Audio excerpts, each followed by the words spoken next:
of the equipment you use in your machine tool, your cutting tools, your programming systems, it all has to be treated as one thing. And the work holding's really front and center in that, because to a large degree, it's the work holding that determines the method you're going to use to produce your work pieces.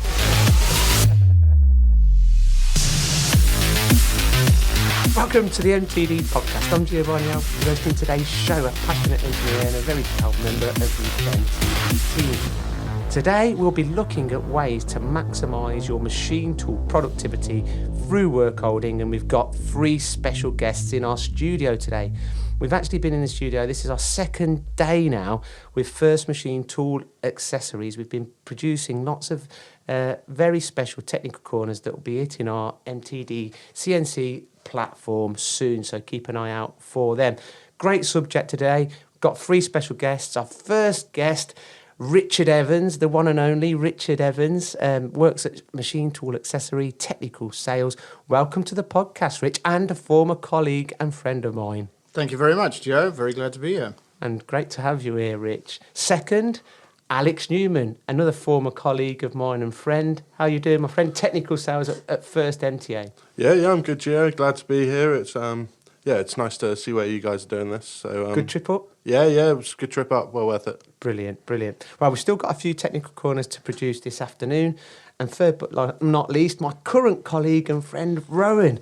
How are you? I won't quite. We've only known each other for about 2 weeks here, Gio, so we'll hold off on the friend for the time being. Blimey. No, I'm joking, mate. It's great to be here. It's a bit harsh. Oh, sorry. I know. Sorry, mate. You can cut that bit out if you want. It's great to be here. Good to see you as well, mate. Good to see you, my friend. Now, great podcast again today, as always. Good subject, and we've touched on this subject before. You're only as strong as your weakest link, and really we want to emphasise that the productivity gains that you can get through work holding on your machine tool, no matter what machine tool it is, whether it's a 3-axis machine tool, horizontal, 5th-axis lathe, multitasking lathe. The benefits of work holding are immense, and in my opinion, for the least investment or value in investment, you can get the best return of investment through work holding. Now, before we start this podcast, I want our listeners to learn a little bit about you guys first. So, Richard, can you start, please, by telling our listeners a little bit about you, about your background, why you got into engineering, and what you love about engineering. And I'm sorry about this, but you are an engineering geek, and this should be interesting. So, Richard, off you go. Well, I've been in engineering now for about 25 years. Fairly soon after I left school, I started working in a motorsports company. And I've done, in that time, everything from sort of shop floor operations up to production management. I've been very fortunate in that I've had a broad variety of different types of roles in different industries, so it's given me quite a broad range of experience. I've also spent quite a bit of time working in Lean, which is also an education unto itself. And then most recently, a few years doing technical sales, which is really great because you get to see a lot of different types of engineering, a lot of different types of processes, and I think it's probably been the most educational part of my career so far. But yeah, that's my work experience, but I also do a bit of engineering at home. I'm involved in model engineering. I've built some small engines. I have small CNC machines at home, usually retrofitted by myself, so pretty well pickled in engineering by now, I think. So it is a fair assessment to say you are an engineering geek. Well, yeah, a geek is not a bad word, so I'll have that. Thanks. And we'll touch on your hobby actually at home, because some of the stuff that you actually make is absolutely fantastic. It's brilliant. So next, Alex, same with you really. Why did you get into engineering? And can you tell our listeners a little bit about you? Yeah, and your role at First MTA also. Yeah, so I've been at 1MTA for 8 years now, I believe. I started straight out of university, studied mechanical engineering, really liked the manufacturing side of that. So First Machine Tools was kind of a very logical local company to join. So started with them originally as a technical engineer, doing a lot of kind of product support, but also working closely with Gio when he did work there on kind of technical projects, Me. technical solutions. Yeah, exactly. So did a lot of that. Then eventually kind of found that I did like being quite customer facing, speaking with customers, learning more about their problems and trying to really find the solutions for them. So slowly made my way out onto the road and kind of been doing that ever since. So. I mean, yeah, First MTA Machine Tools, you know, it's such a good company to learn at, isn't it? And there's so many facets to the business, you know, not just standard work holding, but special work holding solutions too, which we will touch upon during this podcast. Now, Rowan, you know, this is your second podcast now, but again, can you kind of tell our listeners, you know, why you got into engineering also? Well, I did my apprenticeship from the age of 16 at a company called Nikken. So they obviously do make rotary tables that are competitors to our First MTA. But I'm very grateful for the amount that I learned there. I was at the Innovation Centre, which was kind of an R&D centre I ran basically a different machine tool every day, doing cutting trials, doing customer demos, doing kind of almost turnkey solutions, designing maybe parts for Nikken internal R&D. So I'm very grateful for the range and breadth and depth of knowledge that I gained from that work, and that really set me off for hopefully quite an interesting career here. I think they're very similar companies, and I think that, you know, the purpose of this podcast is to educate and to add value to our listeners. And I can remember, you know, I used to be real good friends with Andrew Clark that was at Nikken, and we discussed the rotary tables. The actual castings of the rotary tables are I believe, the same in some models. You know, two very nice Japanese companies, great product portfolio, and the products can really add value to an end user's machine tool. Now, Alex, going to start with you on this one, really. You know, the purpose of this podcast is to really try and emphasise the different ways in which you can kind of maximise your machine tool's productivity and efficiency through work holding solutions. So, you know, let's start with you then. What do you think of this? Maybe let's start with the pain points. What pain points do you see out there, and what are the solutions that you can offer?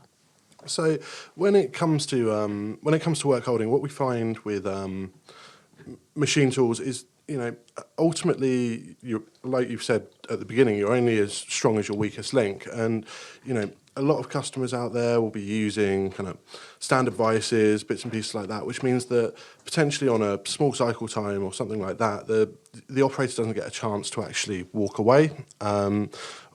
Which makes it very labour intensive. I mean, so some of the stuff we would do, for example, I mean, seeing as we just touched on rotary tables, is, you know, something like a VMC, as much as you can then put a rotary table on to create more access to different sides of the component, what you can actually do with that is build away from that. So one of the things that we offer, for example, is a CHIC indexing system, which allows you to put a column on a rotary table. Now, that doesn't only allow you more access to different sides, the adjacent side machining, it also allows you to present more parts to the spindle. So you're getting kind of, okay, a bit more loading time, but you're getting that opportunity for the operators to then walk away, go do something else, and that machine then carries on running. So you're getting that efficiency that you wouldn't necessarily see on that machine if you just lined up a few vices. So there's definitely many different ways of doing it. So I think when you've got short cycle times, then it's a good idea to try and improve the maximum kind of surface area of your parts, and you're doing that by adding basically kind of a horizontal column onto the rotary, which I've not really seen that much of. I've not seen the CHIC There's a technical corner coming soon on the CHIC System 5, and that was one of my favourite products, the ISS, that you could mount onto a 3-axis machine tool, because the productivity gains that you're achieving from that small investment are just unbelievable, you know, absolutely astronomical. And I think that not only are you doing your adjacent side milling, but because you've got the 4 sides, you're actually, you know, if you're using two faces to do op ones, and you can load as many components as you can physically fit into them 2 faces, the other 2 faces of the cube to do your op 2s, effectively you're doing 6-sided work in one cycle, and the amount of components that you can fit into the machine envelope. So it's just, and even to the degree that I can't believe, people have been buying fifth axis machine tools to do prismatic work that's not full fifth axis simultaneous when they're just doing 4+1. And these are the kind of things, again, going back to education and like you mentioned, picking the right machine tool for the work holding and vice versa. Rich, you're out in the field a lot. You've been travelling the Northern Territory predominantly, if that's correct. There's so many different ways to skin a cat, and you can still make the same component, but there are better ways than others and more profitable ways than others, and you can do them in a lot less operations in a lot of circumstances. What's your opinion on this? Well, I've noticed, if you take, for instance, something like what a lot of people would look at as a 5-axis sort of workpiece, where you need to hit all 6 sides of a job and you'd like to maintain a good relationship between the operations. I mean, a lot of the time when you see people using 5-axis machines, they use a centric gripper of some kind and they just clamp a single workpiece. Whereas another way you could do that is by having multiple operations on a table on a simple 3-axis machine and maximizing your working area. Now, a lot, though, depends on your priorities. You have to ask simple questions like, how many of these do I have to do? Are they repeat jobs? If it's a job where you're expecting to do a lot of parts and repeat very often, it might be more efficient just to use a 3-axis machine and cover the entire table with workpieces. Whereas if it's a lower volume or it's a job you don't expect to repeat very often, you might be better off in a 5-axis machine. Automating the 5th-axis machine. Exactly. And these are all questions that really need to be asked before you even buy a machine tool, really. Absolutely, 100%. It's not, if you've already bought the machine tool and then you're deciding how you're going to do the work in it, you're already a step behind because you end up going down the wrong route. You're limited to what you can do. Exactly. You are limited to what you can do, and you end up finding that out when you've already dedicated, obviously, a large amount of capital to purchasing a machine tool and the work holding, and when it's quite difficult to then undo all of that if you need to, if you find that you're not getting the productivity that you expected. So why are people making this mistake far too often, in your opinion? Well, it's interesting because, to me, you have to treat the whole thing as a single entity. The work holding, all of the equipment you use in your machine tool, your cutting tools, your programming systems, it all has to be treated as one thing. And the work holding is really front and center in that, because to a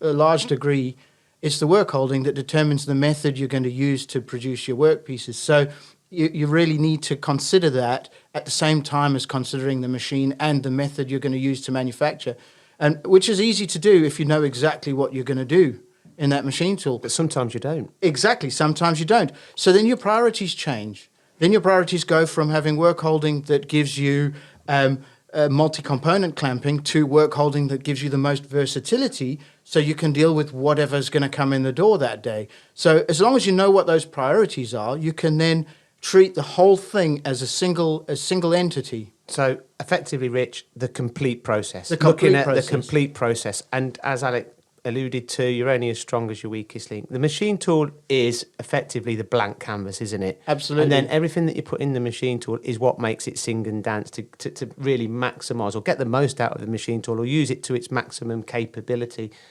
Alex, again, you've been on the road, quite a bit recently, and you've actually seen real life examples of end users effectively choosing the wrong machine for their applications. Again, same question to you. Why do you think this is? So I think sometimes, I'd say quite often, you see it in terms of maybe it wasn't necessarily the amount of planning, maybe the business has grown quite substantially very quickly, and now they're thinking, we need new machine tools and we need them quickly. Now, we're seeing it particularly a lot at the moment that, the machine tools aren't readily available, so customers end up compromising on what they take purely down to what's available at that time. So, let's say they go to buy a 5-axis machine and they want something with a, 400 millimeter bed or something, and they go, well, we don't have that, but we've got something 500 mil, and you think, okay, bigger's better, so you go ahead with that. Now the problem is if you've got those smaller components, you've got smaller work holding.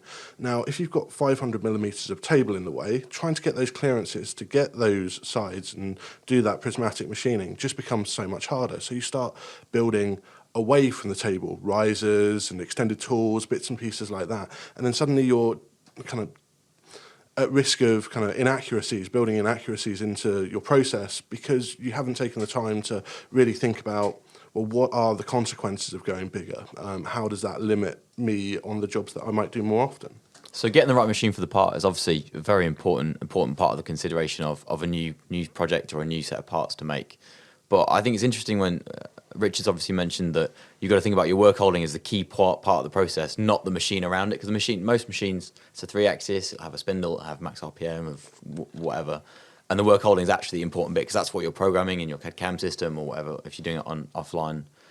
But I think it's really hard because the manufacturing process is a really complex system, and it's really hard to design everything in a straightforward way. Normally it's quite an iterative process because you might have this bit of fixturing might not work with this part, or the part changes halfway through you designing the process. So sometimes it's really hard for someone to go, this is the exact process, we've programmed it up, we've got the machine coming, we've got the fixturing coming, because they're big purchases, so they're big decisions, and quite often you might have a lead time on a machine, so it might come after 12 weeks or 16 weeks. So I think it's quite easy to say, oh, you need to make sure you design the whole process before you even buy the first machine. But sometimes you have to kind of iterate and treat it as an ad hoc constant improvement. So it's all well and good saying that you can design it all from scratch, but as you probably know, there's so many things that just go wrong that you would never have even considered because it's such a complex system. I think you can design it from scratch if you know the part. That's it. So BCW up north, massive company, they will plan the work holding, the fixturing, absolutely everything before they buy the machine, so they know exactly how much Z stroke they need, exactly what spindle speed, so on and so forth. But you're absolutely right, Rowan. If you don't know the parts, or you're a subcontractor, or you don't even know what's going to be coming in the door from one week to the next, you need to have something that's flexible and modular. And that takes, so what BCW do, I assume, is a lot of experience. I assume they've got a lot of engineering experience. Really good engineers there. So they're not making the mistakes that... Shout out to Tony Kilfoyle. All right, yeah. Good bit of shout out. So obviously I assume they've got the experience to know that, a year down the line we might have this problem with the rotary table, or we might have this problem with the machine. But if you've not got that experience, they've got the luxury of making their own parts to a certain degree as well. So they can control the part design as well. They can control the process. And they've had experience of evolving that process over years too. So it's a different kind of scenario. Yeah, but if you're a machine shop just starting up, you bought a couple of machines or you've got some parts. It's really hard difficult. to do, you know? Yeah, it is difficult. It's a learning process and it's experience. And that's where the versatility of your work holding solutions come in. So you can do kind of ad hoc changes even on the day, doing some programming on the control, for example. Absolutely. I mean, a good example of that is Chick System 5, where you've got a machinable aluminium jaw that you can then replace quite a lot of fixtures with a simple jaw. And the 0-point faceplate. Yes, exactly. So you've got 3 options on the Chick System 5. You can have a pair of jaws holding a single workpiece, 3 jaws holding 2 workpieces, or a faceplate, which is effectively the base for a fixture on a 0-point system. So with that sort of work holding, you've got the best of all worlds. It's quite easy. I mean, there are some jobs where you're always going to be more efficient using a dedicated fixture, and those jobs will come along, but usually those jobs, it's quite predictable. Them jobs are more like castings, exactly. or stuff that you just need something, you just need, or even if it's something that's really thin-walled, that, you can only hold it in a very specific way. You've got to design something bespoke, but the majority of work, Chick System 5 absolutely is brilliant, isn't it? It's really good for, and even when you do need a dedicated fixture, you've got your faceplate option, so you can have a dedicated fixture that fits straight onto the Chick System Absolutely, 5. yeah. Another thing about it, though, is it's so quick to use because you can do a setup in 2 minutes. If you have the means to preset your tools, or your cutting tools are already in your machine, and you've got your program loaded, it can take you 2 minutes to go from one job to the next job. You're demoing this today, aren't you, Yeah. Richard? So again, for our listeners that are not sure or have not heard of Chick System 5 or Chick indexing subsystems, what we're talking about today, the technical corners will be, I'm not sure when this podcast is going to be released. We're actually recording it today, obviously, so I'm not sure when these technical corners will be released, but they'll be on our website and probably be on the First MTA website once they've been released too. So, please keep an eye out for them because, like Richard mentioned, they're great systems. Yeah, and just with regards to the System 5 as well, the device itself can be a very good entry-level product because the System 5 moves between the quick lock, which is for your standard VMC, and then you've got the indexing subsystem, which is a four-sided column. But that four-sided column is also usable on horizontals as well. So I've seen this a lot with some of my customers where they do make this transition through, and they've started off with some System 5 quick locks, and then once they've really seen the versatility of them, they've gone, well, we'll try this on a indexer that we've got, and then moving from that point even go as far as investing in horizontal machines when they see the levels of productivity they can get. I mean, Alex, First MTA sells products, but it's also a solutions provider, isn't it? And I can remember when we were working together, the amount of different special projects we got involved with where we were actually utilising System 5. So it was bespoke projects, but utilising the System 5, the face plates or the dual station jaws or whatever the case may be.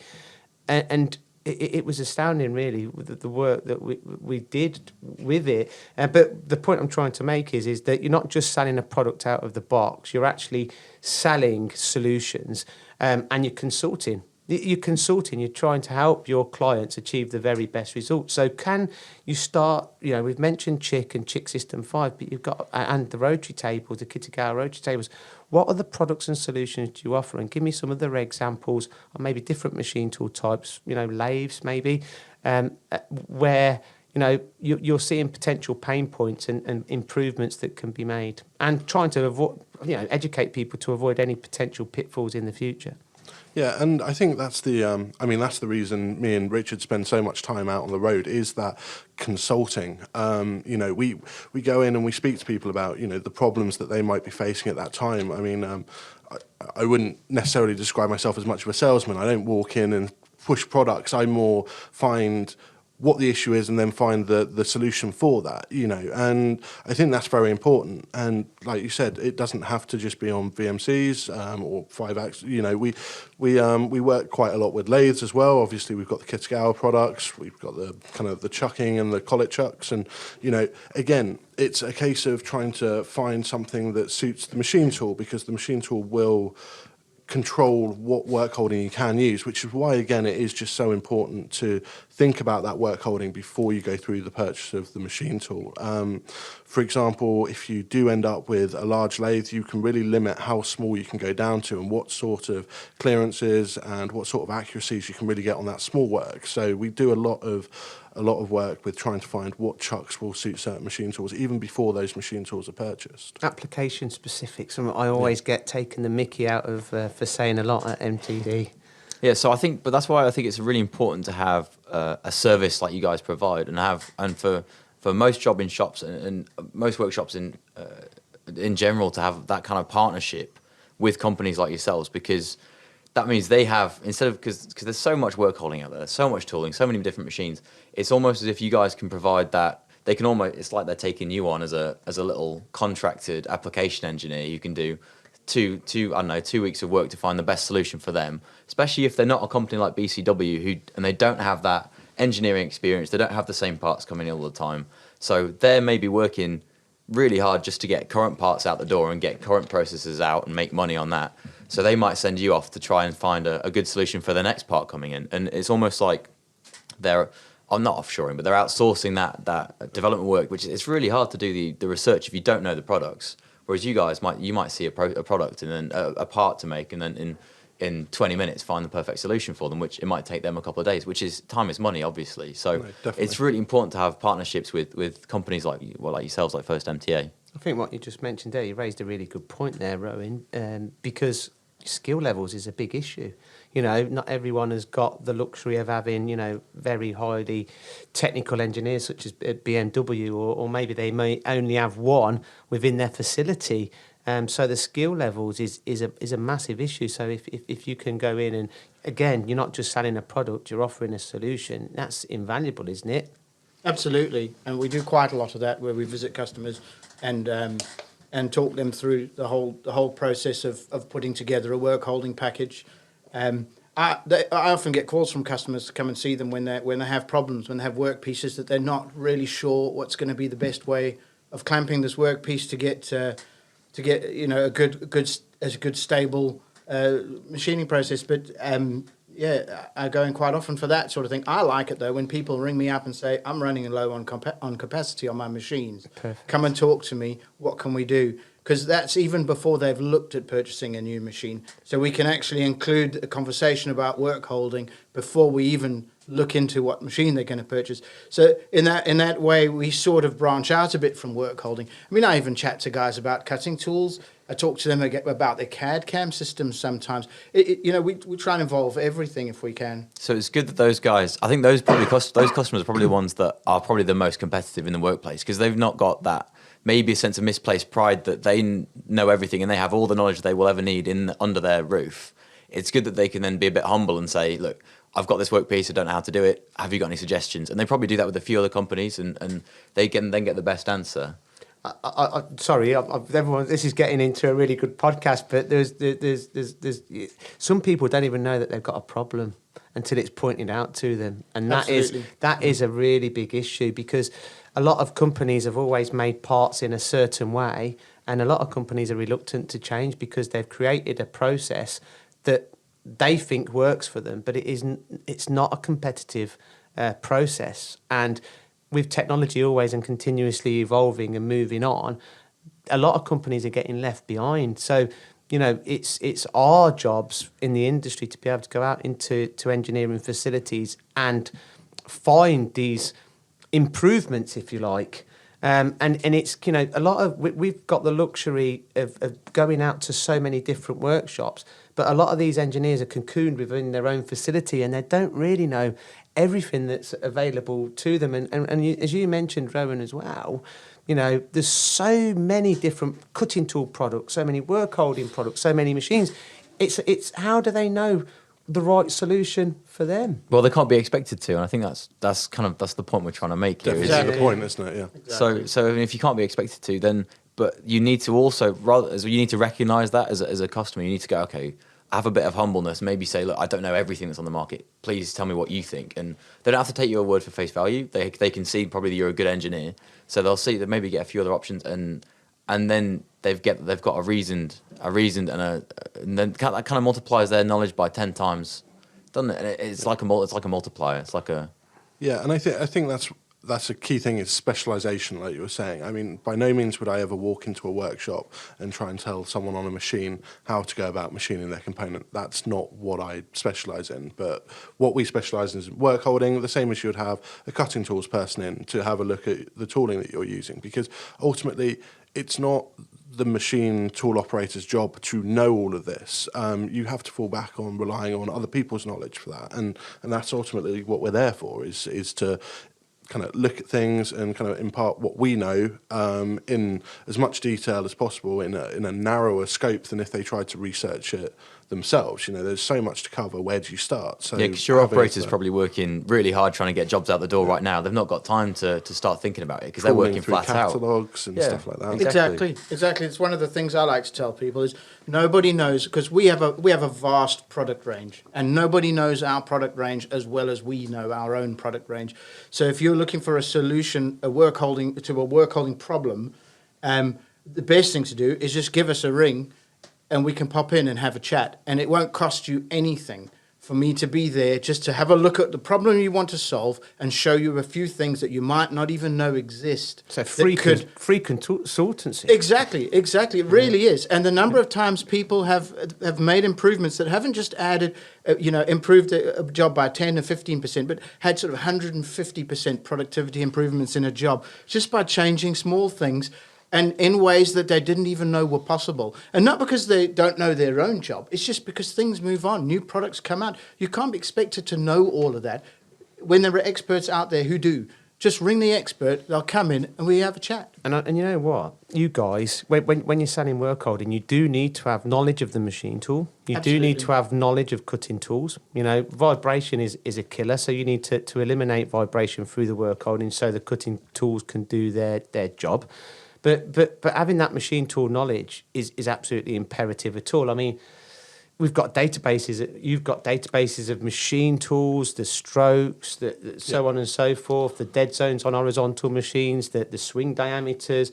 This is invaluable information for when you are going in to a client, Alex. Yeah, no, definitely. And the databases we hold are massive. You know, no matter what the machine supplier, you know, whether you're looking at lathes, horizontals, 5-axis, we hold as much information as possible because that lets us make the decisions as easy as possible. There's no hold-ups by having to get lots of information from different suppliers. By keeping all of that information together, it just makes us more efficient, which ultimately makes the process more efficient. So, yeah, very important.